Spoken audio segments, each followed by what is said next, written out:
Welcome to part 3 of my solar installation videos.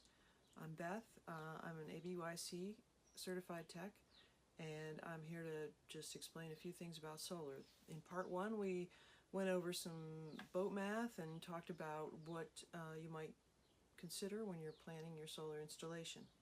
In part 2 we assembled a basic installation here, and now in part 3 we're going to take our components outside, set up the panel, and use the app on the controller I have to look at the output.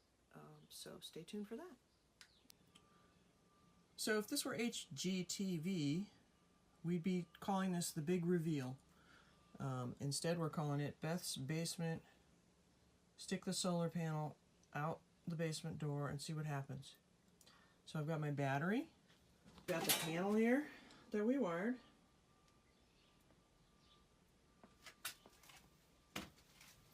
Go up here, and we put the solar panel out here. Now unfortunately it was really nice and sunny this morning, but it has turned cloudy. So we're not going to get a lot out of the solar panel, but I can show you exactly what we are getting, because this Victron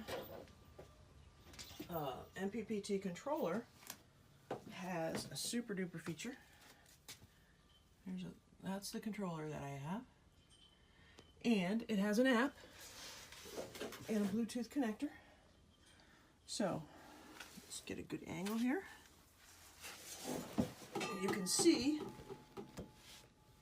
what it's putting out right now. It's putting out 2 watts.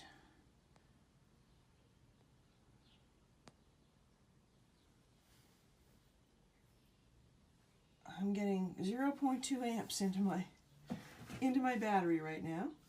It's charging at bulk.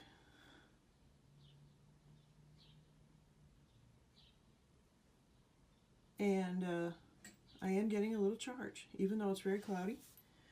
And this battery has been sitting all winter, so even though it says 12.8, I think it was 12.7 when I tested it, it does need a charge right now.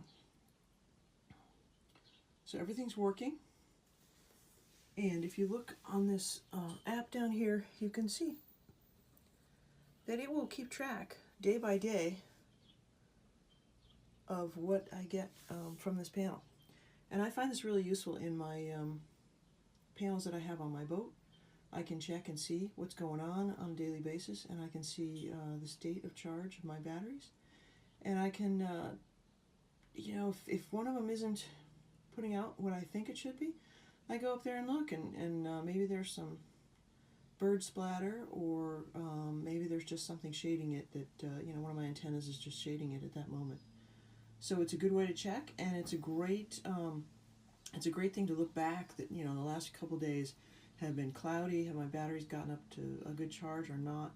Lets me know when I need to actually put on the generator. So we're getting some charge, and it's working.